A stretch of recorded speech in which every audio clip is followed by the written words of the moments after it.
Hey guys, welcome to another episode of Serial Killer. I'm one of your hosts, Anastasia Washington. And I'm your other host, Maria Spertolozzi. And we said our names this time. We're growing as people. We're learning and developing. We're developing things. Things are being developed. Like film. Today we're talking about the Iceman. Yes. Which I actually didn't know until we had to find a parent for this cereal. Yeah, mostly I wanted to buy this cereal, which is Drumstick Cereal. Drumstick Cereal! And so it's, as you see on the back, they break it down. And you have these ice cream flavored scoops, cocoa nuggets, and then cone cereal pieces to make your drumstick flavor. Which is, it's nice that it's like multi-layered. There's like multiple types. Different elements.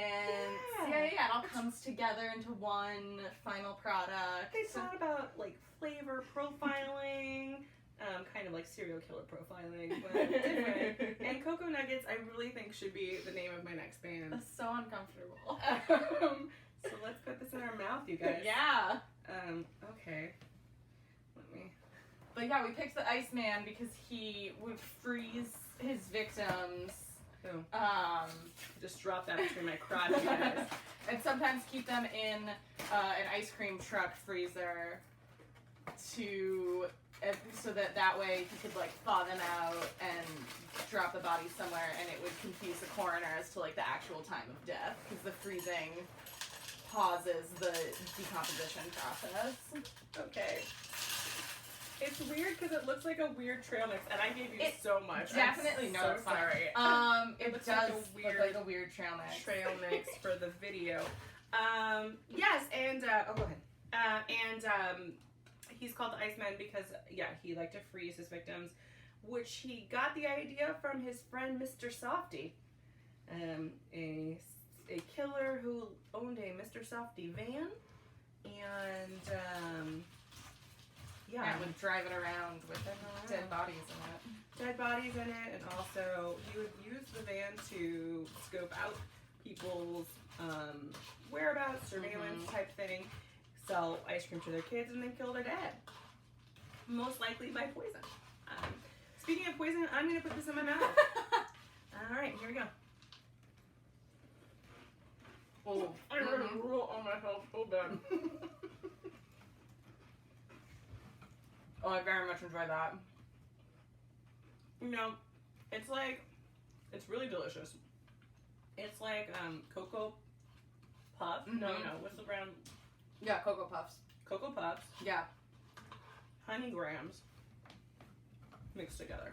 I don't really know what these white things taste like. But the cone tastes like honey grams. It's one of those cereals that'll turn your milk into chocolate.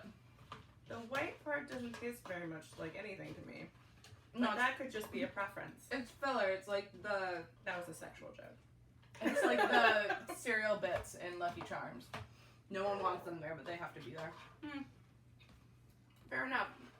I'm giving it a knife up. Knife up. Definitely a knife up. So the Iceman, I didn't know a lot about him, which is strange because I do love like mafia movies.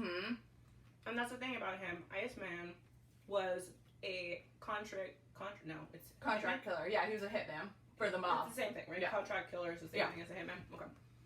He was a contract killer for the Gambino family. Yeah, and then for like 4 other mob families. He worked for them for like 25, 30 years. Which I used to watch that reality show, Growing Up Gambino. Oh my god. About the kids from the Gambino Oh family. yeah, I remember that show. Also, I used to watch Mafia Wives. Oh, Mob Wives? Well, Mob Wives. Mob Wives? Yeah. So I like that. I like that kind of stuff. In my family, our Christmas movie is the Godfather trilogy. That shows you what kind of family we are. So, surprisingly that I hadn't heard of this guy. But he's also linked to some pretty famous murders, including like the ultimate famous mob hit, I don't think there's any, like, I don't think he confessed to it. I don't think anybody, they were just throwing straws at Papa, right? Yeah. Well, he, like, claimed that he was there. Oh, okay, so he claims he was there. He claims he was there, according to Wikipedia, according to his book. I looked at all the citations on Wikipedia when I read this, just to make sure they were real. But he says that he was there when they killed Jimmy Hoffa. They burned his body in a barrel for half an hour, and then sealed the barrel and put it in, acid or something? No. They left it somewhere? Here, I wrote it down. I have to say that I didn't even know I watched the HBO special Iceman, Confessions of the Iceman, but one of our followers on Instagram, Queen of Creepy, actually sent me the book that we should be reading, The Iceman by Philip Carlo. She says, and I quote, "I couldn't put it down. It will give you the chills and the heebie-jeebies." I plan on reading it. Definitely so have to thank you, read that. Queen of Creepy, and thank you for informing us of amazing little tidbits. That's also going on our Goodreads reading club book. Okay. So here it is. So they welded the drum shut, buried it in a junkyard, and then later an accomplice was talking to federal authorities, and they were afraid they would use this information to get out of trouble. So they dug up the drum, put it in the trunk of a car, and compacted it into like one of those 4x2 rectangles. Oh. And then it was sold along with a bunch of other compacted cars to go and make more cars in Japan. So he's like, So in theory, a car? yeah, Jimmy Hoffa's in a car somewhere, like built into a car from 1980, whatever. okay, I have a couple questions. First question. So he's saying he did nothing. He just sat there. He was there when all of this happened, I guess. Bullshit. Either bullshit you weren't there, or bullshit you were there it and you were doing it. Yeah. Second of all, do people check that? Like, when they're making a car out of a composted thing, don't they go, "Oh, look, there's a body"? If not, like, how many bodies are we riding around? Are we compacting? Because that's the thing, is it was a drum that they put in the trunk of a car, and then the car just got compacted. Right, okay, but, like, So, isn't there a process of separation? Do they just melt down the compacted car? They might, because if it's, like, squished like that, you won't be able to tell if there's a body. So how many bodies are we riding around in is what I'm saying. It's like, See, is my car, my Jeep, made out of bodies? Of part of a human? I don't think so, because this seems like a very complicated way to get rid of a body when you could just, like, tie some cement blocks to someone and dump them in a lake somewhere. I'm not sure it seems that complicated, though. Especially if you're, like, in waste management. Yeah, like that's these things people you need are. access to junkyards, so you And have they to definitely did. already have that. But for, like, everyday people who are committing murders, there's, like, way easier ways to get rid of a body. Right, like, if I'm committing a murder, I'm not going to be like, let me go to a junkyard. Let me put it in the back of my car and then bring my car to a junkyard. Yeah, that's not my way. Because they're going to check that out, but, like, if you know a guy who runs a junkyard, then you can just pay this guy $100 to, like, junk some car and he won't ask any questions. Just strange to me that I might be driving around in a body. In a dead body. In part of a dead I'm body. strangely okay with it, but, like, also, whose body? I don't know. I need more information. I need a lot it's like more when information. it's like when you go and buy a house, and if someone was murdered there, they legally have to tell They have you. to tell you. Yeah. Yeah.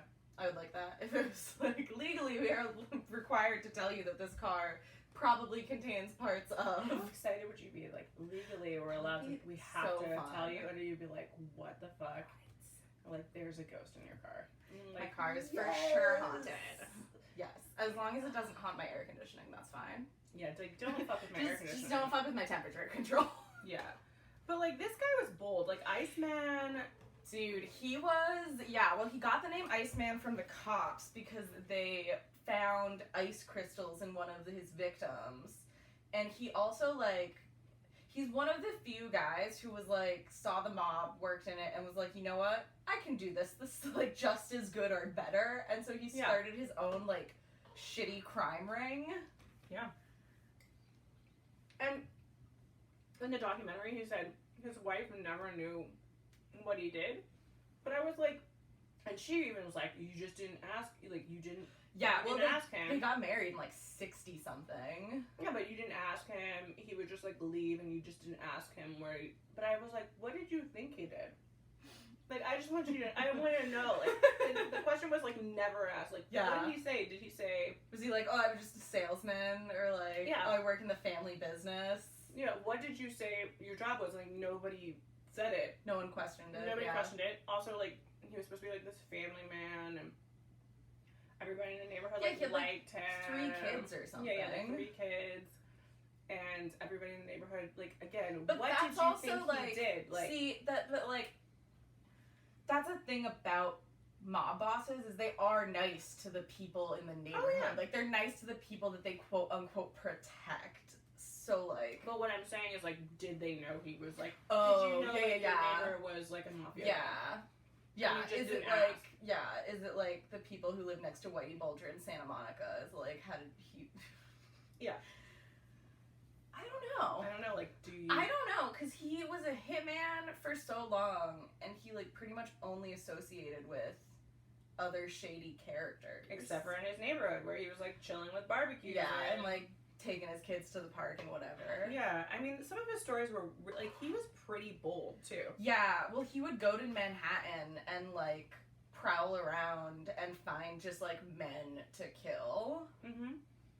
He was telling some weird stories. He was like, this one guy was, like, not gonna pay him. He owed him, like, $1,600 or something like that. And he called him, like, on Christmas Eve, and he was like, yeah, I don't know, I might pay you, like, kind of like, yeah. He's like, yeah, I'll pay you sometime, but he's like, but it's Christmas, and I want to be paid. And he was like, no. And so then he said he was, like, watching his kids play with their new toys and stuff, and he just kind of got pissed. And he, like, left it, like, after midnight, went and found the guy in a bar and, like, shot him in his car. Mm-hmm. And then he, like, got this roll of cash out of the guy's, like, you know, his pocket. Yeah. And there was, like, so much money there, he only took $1,600 that was owed to him, left the rest of the roll. And I was like, motherfucker, why didn't you just pay the man? Like, what is wrong with you? You were walking around with, like, a fat roll, and you did $2,000 at least, and like, you weren't what like, was okay. wrong with you? Like, just pay him. He's crazy. You're associating with crazy people that, like, are murderers. Why would you, like, even at all with entertain that? Yeah. Yeah. So, I mean, like, and then that was, like, bold. Like, he was just, like, in front of some bar. Oh, yeah. You know. He, like, he murdered some dude in a hotel room. Well, he poisoned him. And then he wasn't dying fast enough, so he had his accomplice strangle him. And then they not buried the body, but they, like, wedged the body between the box spring and the mattress. Which, like, one, how does that even work? It must be in the box spring, is my only thought.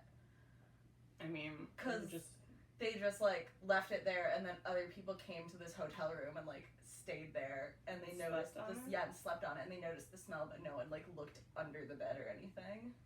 He's a strange man. So weird. He also told this story in the HBO documentary where he's actually telling these stories, and he's such a weirdo. Like, he's just, like, he's like your uncle that, like, is, like, a little too pompous about their story. You know, like, you're just, yeah, like... but he's, like, that classic, like mob guy who doesn't really understand the mob. Because, like, the whole... Like, if you're in the mob, you're not gonna go around and be, like, this pompous and, like, have this much bravado about, like, killing people and talking about all of the, like, hits you've done. He has, like, he was just very, like, cocky. He was, like, smiling, like, the whole time, telling the stories. And he was telling this story about, like, this guy that he had to kill at a discotheque, which I always think is so funny that they have to say, like, discotheque. I don't know, I'm like, just say club, discotheque.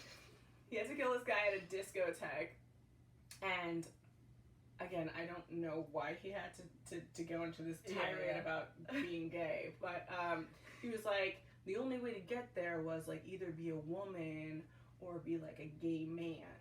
And I'm, like, 6'5", 300 pounds, and, like, I couldn't be gay because I'm, like, this big dude. I was like, I don't know if that lines up. I don't know what that actually means, but okay. And he goes, so I had to gate up, and I had to like wear this like yellow sweater and these platform heels and these whatever. And I was like, okay, well you just got a really canary outfit. I don't like whatever. And he was like, so I had to gate up, and he was like, oh man, now gay people are gonna hate me.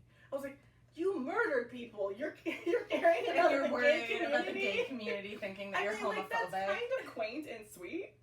But like that's the kind of guy that he was, where he was like, and I think like several psychologists thought that he had like different like bipolar disorder or like paranoid personality disorder, which is why he would like lash out at anyone who even slightly wronged him, because he was like, oh, that person, they fucking, and he would just get like all up in his own head about it.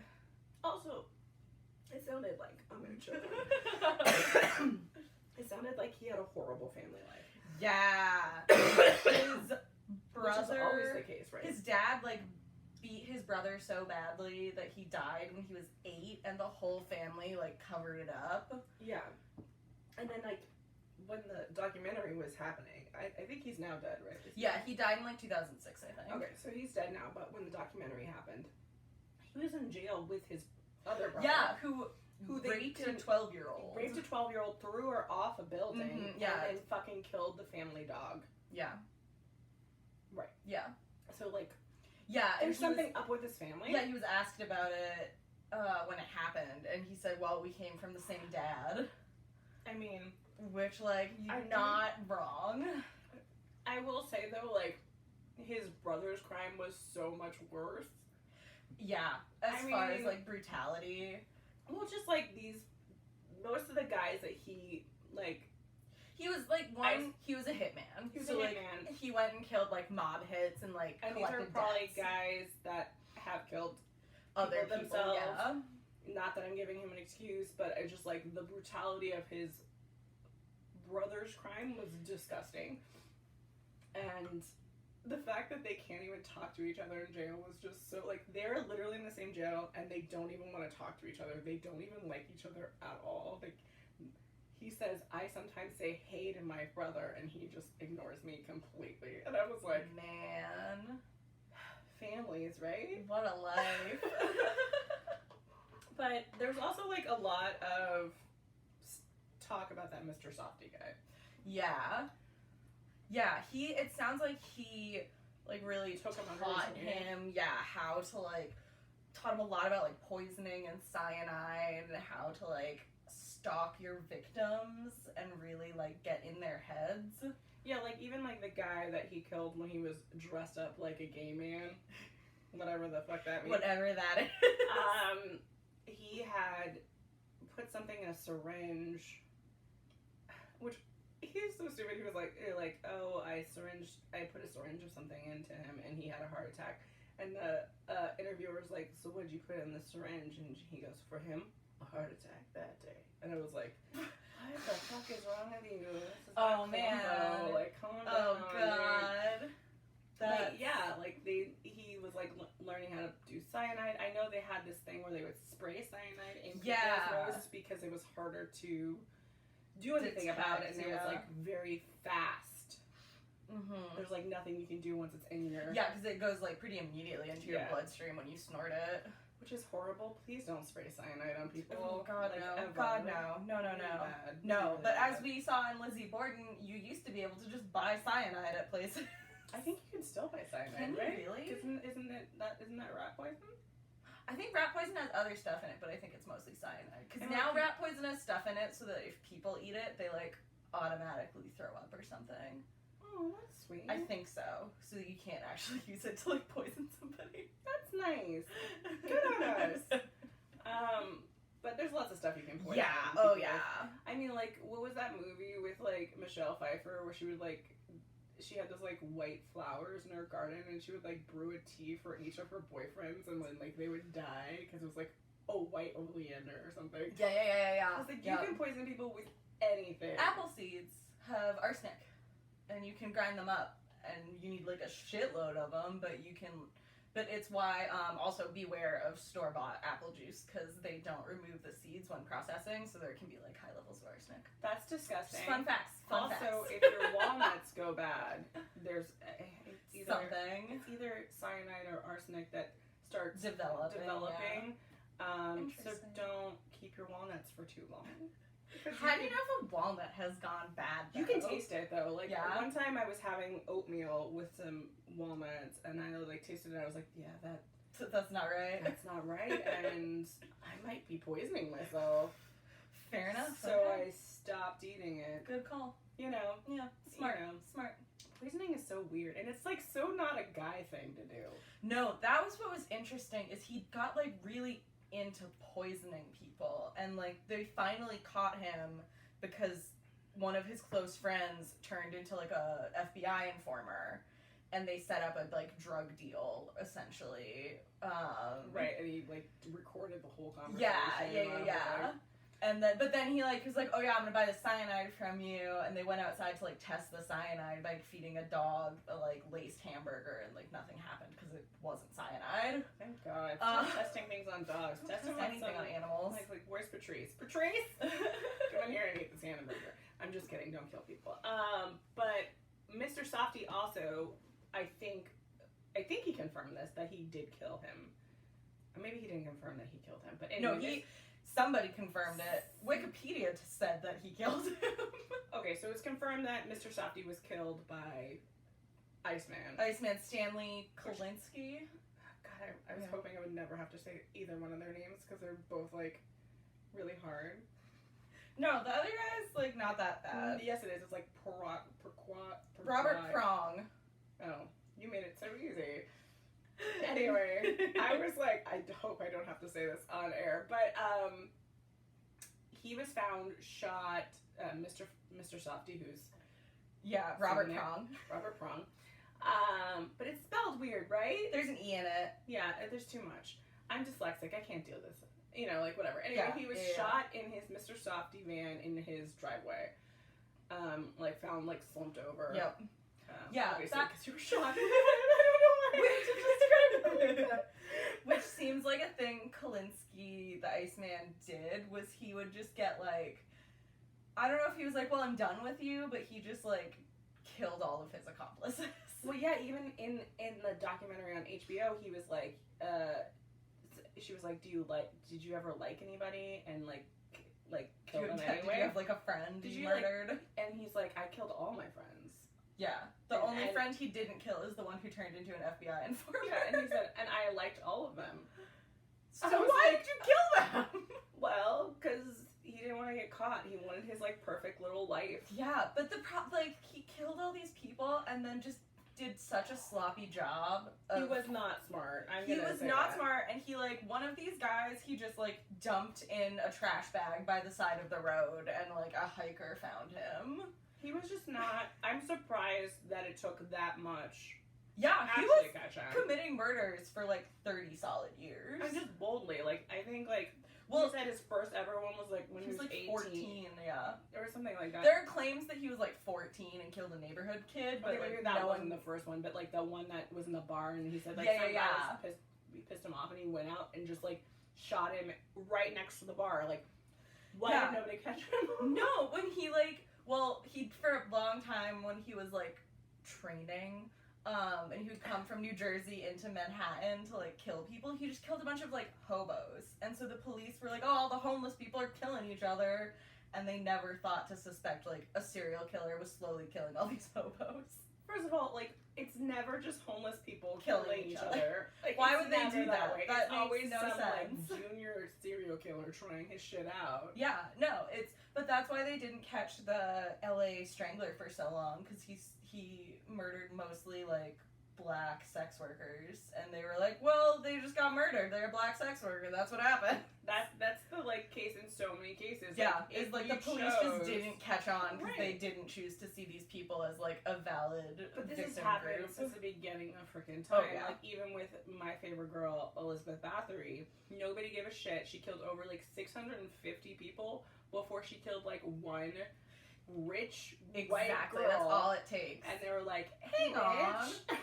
Yeah, no, that's why all these, like, especially in, like, the 70s and 80s, when you had, like, hitchhiking and more latchkey kids, where it was just like, I don't know, where's our kids? Somewhere, they'll be home before 10, and it was just, like, right for people to go and pick off kids or hitchhikers or whatever, and like everyone would be like, oh, they just ran away, end of case.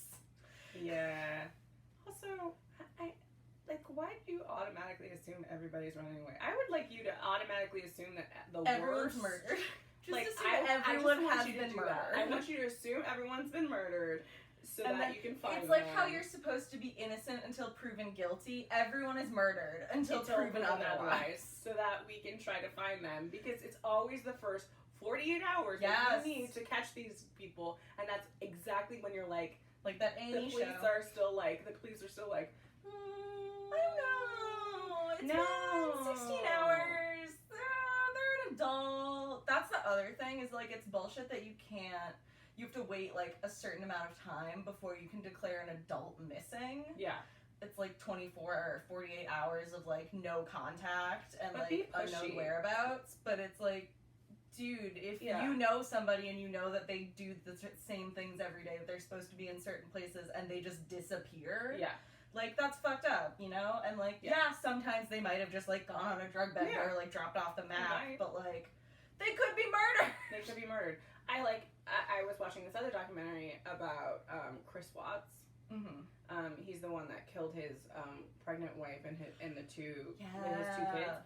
And I will say that if you are persistent, you can get shit done. Oh, yeah. Because it was, like, less than 24 hours. Her friend dropped her off at her house at like 2 a.m. The next morning she was trying to get a hold of her friend and couldn't get a hold of her. She showed up, called the police. Yep. And like he like the murderer, the husband, let the cops in at like 2 p.m. and they were starting to fight. I was like, so this shit can happen. Like it can happen fast. Like you can, if you're pushing enough, get shit moving if you know something's wrong. And be persistent about it. But that's like, it seems like too, all the people Kuklinski killed, like all his friends, didn't really have like reliable families or like people who were really out there like trying to find them, because it took like 4 days for one of these guys to I don't even think you can in these certain situations, because you're talking about the mob. You're talking about mafia. Like, if you're missing, most people probably know either there was a hit on you or whatever. Also, their families, like the women in these families, had no right to speak up. Oh, they couldn't do anything. There's no, like, I mean... They're like property. Oh my gosh. I will say, I just saw The Kitchen, and what a good movie. And what a good movie to talk about, like, what it would be like to be a woman in the mob. Like, it sucked. Like, these women were at the very whim of this organization. I mean, they fucking turned it on its head, but at first, they were, like, just, these, like, when their men went away, they were at the mercy of, like, what these people would give them, what they could say, what they could do. Like, it sucks. Like, so... if your husband was shot by Iceman, what the fuck were you gonna do? There's not much you could do. There's nowhere you can really go. You can't go to the cops. You can't go to the cops. And it's weird. I think it's interesting too, because he was separate from the like hitman stuff, a serial killer. Like, he enjoyed the hunt of like finding people to kill. It wasn't just like, oh, I do this for a job, and now I have to kill these people because they know that I, like, did some bad things. Right. Yeah, no, he did seem to enjoy it a lot. Yeah, well, find people to do it He displayed, like, the classic symptoms of a serial killer, like, beaten as a child, so probably head injuries. Mm-hmm. Started torturing animals when he was young. He would, like, beat neighborhood cats and tie them together and, like, throw them over phone poles. Because that makes sense. Don't do that. Horrible, horrible, horrible things. Yeah. And then, his family life was just so tumultuous. It just seems like it's so weird that these people can be so normal. That, he had this whole, like, wife and kids, and they went to barbecues, and also he, like, was murdering people. But I just find it hard to believe that anybody in his circle didn't know. I'm sure they knew he was involved with the mob, but they probably didn't know to what extent, to like... Yeah. You know? I feel like his wife knew. His wife probably knew he was in the mob, but I don't know if she knew. I feel like she knew he was a violent man and he did violence. I feel like she knew that his job was in accounting. You know? Yeah, like, yeah. He wasn't like he was a heavy. Yeah. You know. I don't know. It's so weird because I just can't imagine him like coming to a barbecue and being like. But I can't imagine Gacy either. Like I would just be like, oh no, off. No. So many of these people. Well, it's like I think the smiley face killer or the happy face murderer or whatever. But one of these people was just like discovered, went to jail, went on trial and everything, and his daughter came out and like did a podcast and was like.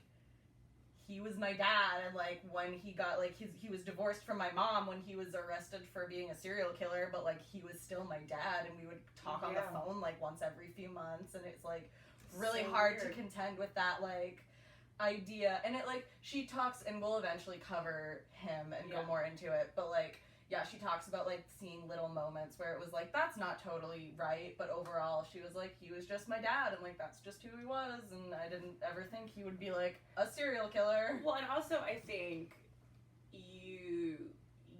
that's your family. That's your norm, right? Like sometimes I think even with me and my family, like nobody's a serial killer or anything like that, but like you talk about what's normal in your family and you realize that's not normal for everybody.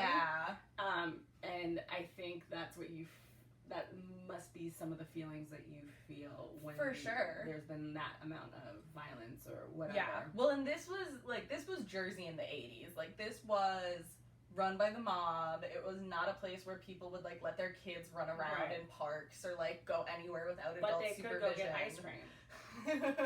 But it's like this is a place where they found like many bodies in the local parks. So like I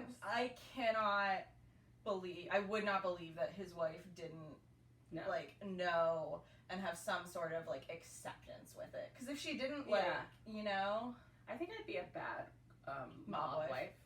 Like in some aspects, I think if I decided to be a mob wife, then I'd be good. If you like leaned whole into it, if I was just like fuck it, I love him, I'm gonna be a mob wife, I'd be good. I feel like I could only be a mob wife if it was like you're gonna be a mob wife, but you have to go live on this island and never talk to anyone because your husband is like so high in the mob that he like needs all this crazy privacy and protection. And then I'd be like Pablo. Yeah. That I could do, but I don't think I could like live in New Jersey and like okay, but like with Pablo's wife, like they were on like almost like a private secluded. And people would come exactly. And, like, you'd have to entertain or whatever. That I could totally do. I feel like I'd feel so isolated. I always feel isolated.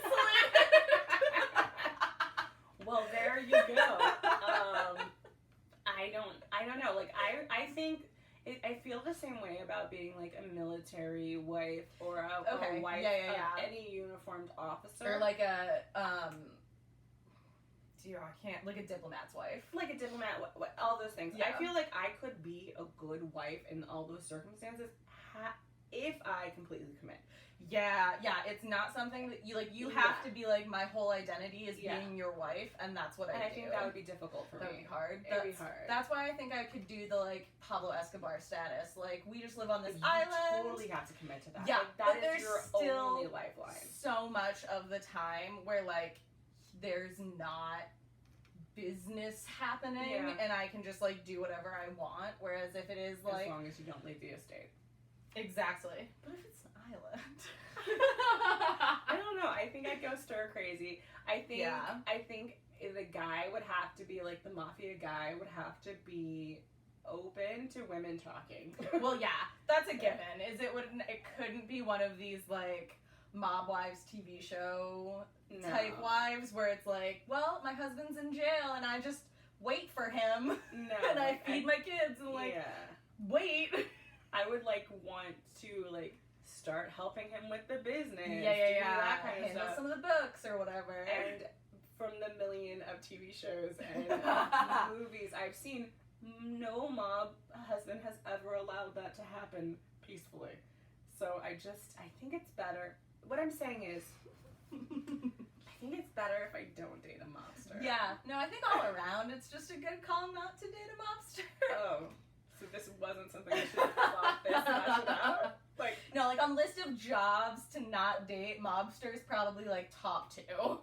I gotta really reprioritize. Like, yeah, they make a lot of money, but also there's a lot of murder that you would have to deal with. Like, do you remember Diane Keaton from The Godfather? Do you She want was to see a Diane horrible Keaton? mob wife. She was a horrible mob wife. I never understood that at all. I didn't understand why they got married. I was, It was so the confused. stupidest thing, and she did the stupidest shit. And I was like, if you're gonna be a mob wife, first of all, if you're gonna marry anybody that is tied to the mob, I'm not saying she could have been like, he said he wasn't gonna take over. He was his whole family. Literally, his is in whole the life mob. has just Yeah. been, you're gonna be the new fob. Had Like, his Don. first wife lived, Oh, they would have been the Perfect mob couple. couple. but too bad she got exploded. She did. Spoiler alerts for a Monday, 30-year-old movie. Tuesday, Friday, Saturday, Sunday, Monday, Tuesday. I loved her. She was so She's great. amazing. She was going to be a great mob wife because she understood the life, and she was going to be, like, sadly compliant. No, but whatever. you need a woman who, like, can't think for herself on some level. Yeah. Who, like, on some level needs, like, really solely depends on you for things. And also, she would have never tried to change his family or him. No.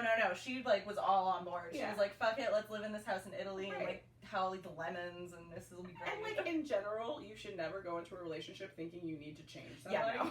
But a bad way. especially if they're in a field like being a mobster, where you know that they are so deep in, even if they wanted to fucking get out, you're not getting out. No. And if your family is mobsters, If and your you're family, not, you're done. That's like falling in love with the head of some type of, like, gang. Yeah. It's like, what do you gonna really think is gonna happen? He can't just, like, leave tomorrow. Like, you can't just move to Yeah. Sacramento and, like, start a The family. best common denominator for him getting out is witness protection. Yeah.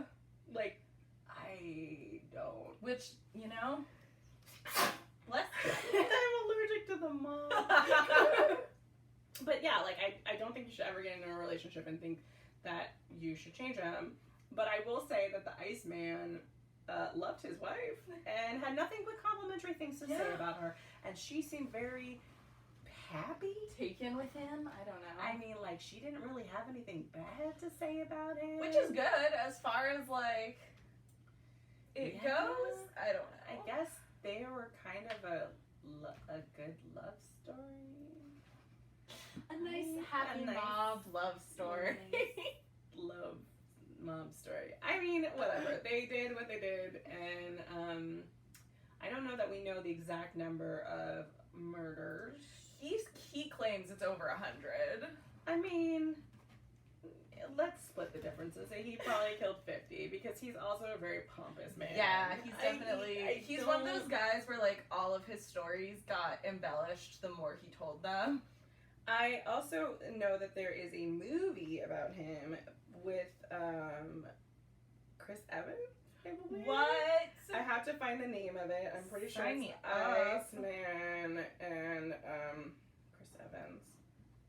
Yes. It is called The Iceman. Nice. And Captain America's ass is in it. America's ass is in it, but more importantly, Michael Shannon's in it as the Iceman, and Chris Evans is Mr. Softy. Fantastic. Winona Ryder is Iceman's wife. Sold. I'm sold. I will see this movie. When did this come out? Oh my god, this cast is crazy. James Franco is in it. Ray No, Liotta, David this Schwimmer. is a real movie. It is. Stephen Dorff. Like, I can't with this movie. I have to watch it and Really, report when back. did this come out? Oh my god. The Iceman came out in 2012. Oh, I need to see this immediately. And Where can we watch it? What does the internet it looks say? like you can watch it for free on Vudu, but who has that? Or Tubi. I don't even know what that is. What? Or you can rent it for $2.99 on Amazon Prime Video. Okay. So that's probably your best bet. Yeah. Unless you have Voodoo, whatever that is. I don't know what Tubi is either. Those are the things that, like, when you first get a PlayStation and are like, what entertainment apps do you have? It's like, download these. And you're like, I don't even know what this is. How did this service come into fruition? Yeah, there's so many streaming services, I can't. But I'm definitely going to watch The Iceman. I'm definitely going to read the book.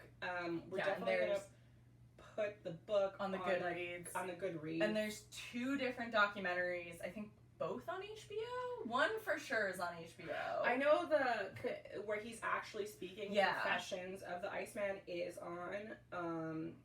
I think somebody's saying that there's a Netflix. Yeah, Iceman. I think so. Documentary. There's two. There's one that they did in like 2003 or 2000. Nope, that is not correct. Oh yes, the Iceman. Oh, I guess the movie might be on Netflix as well. Oh. I don't quote me on that because half the time when I do look them up, and then like you look on. Because then you go to Netflix and it's just like, yeah, you can see other movies streaming like this, and you can still get this as a DVD because somehow people still do that. I would check Netflix first just in case, but for sure you can watch it on Amazon Prime for $2.99. So why not do that? And the documentary is on HBO on demand, and I think that's. Yeah. You said there was two? I thought there was two, but it might have been that there's the documentary and the movie. Yeah, I can't wait to see this movie because I really like Michael Shannon, like, a lot. Like, maybe too much. Yeah, all I'm seeing...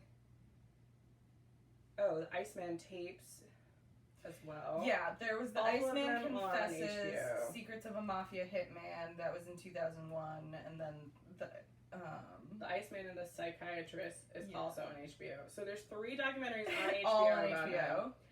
The one I currently watched, which was just on demand, was Confessions of the Iceman. So it's actually him talking. But I think all 3 are. I think he liked to talk. He was like Kemper. He did. He definitely. Well, he like got interviewed for the book before any of the documentaries too. He's definitely one of those people that really saw himself as like doing this greater, impressive thing. Yeah. So that's the Iceman. Yeah. And that's Drumstick Cereal, you guys. Drumstick Cereal. You can get it at Walmart or the internet. Walmart or the internet. And I gave it a knife up. Knife up for sure. Iceman, knife down. Very cocky. Also, just all serial killers get a knife down from me. And you can find us at podcerealkiller on all social media. You can email us at podcerealkiller@gmail.com. You can go on Goodreads and find us. And you can also find us on Spotify, where we're trying to add a whole bunch of serial killer theme songs. So it is open to the public to add. So please add some stuff on there. Right now it's a lot of Manson because he made a lot of music. I did. So if you have other great songs to put on there, please do. Yeah, our Linktree has all of our links. We're on YouTube. Subscribe. Enjoy, rate, review, tell a friend. Indeed. All those things. And yeah, we'll see you next week. Bye. Bye. Okay. We have to redo the we have to clean out our bowls. CK Iceman. Alright. And then I'm gonna stop this video.